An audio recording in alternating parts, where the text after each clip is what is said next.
আসসালামু আলাইকুম। সবাইকে সাবা রান্নাঘর এর পক্ষ থেকে শুভেচ্ছা।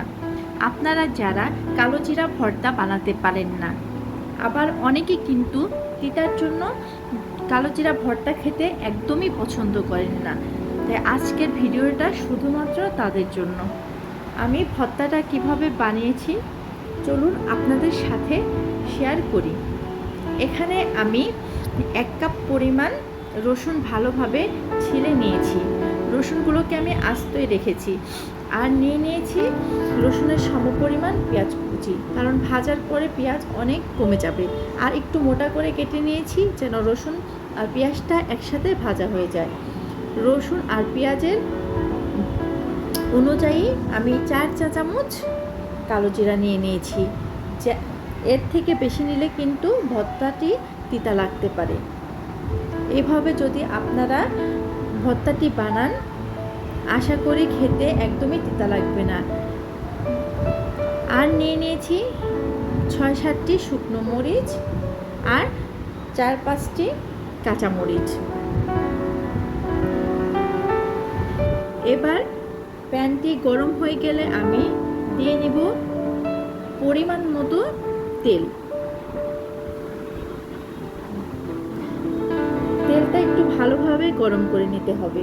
তারপর আমি দিয়ে দিয়েছি কেটে রাখা পেঁয়াজ কুচি আর রসুনগুলো, দিয়ে দিব মরিচগুলো।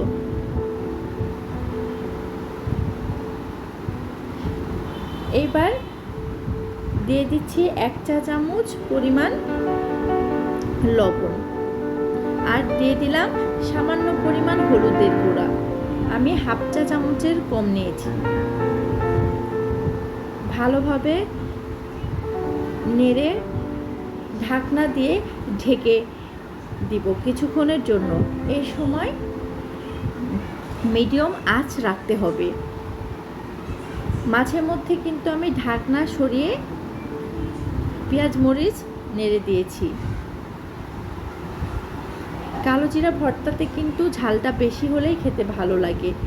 আপনারা আপনাদের প্রয়োজন মতো ঝালটা নিয়ে নেবেন। আমি ঝালটা একটু বেশি নিয়েছি। খেয়াল রাখবেন পেঁয়াজ মরিচগুলো যেন পুড়ে না যায়। পুড়ে গেলে কিন্তু ভর্তাটা খেতে ভালো লাগবে না।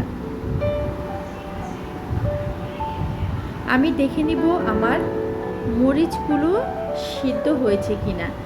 মরিচ সিদ্ধ হয়ে গেলে আমি বাটিতে উঠিয়ে নিব। যে কোনো ভর্তার ক্ষেত্রেই কাঁচা মরিচটা সিদ্ধ হয়ে গেলে উঠিয়ে নেবেন। বেশি ভাজলে কিন্তু কাঁচা মরিচের ফ্লেভারটা চলে যায়। কাঁচা মরিচগুলো উঠিয়ে নেওয়ার পরে আমি আরও কিছুক্ষণ পেঁয়াজ মরিচটাকে লাল লাল করে ভেজে নিব। যখন আমার পেঁয়াজ মরিচগুলো সিদ্ধ হয়ে যাবে তখন আমি কালো জিরাগুলো দিয়ে দিব।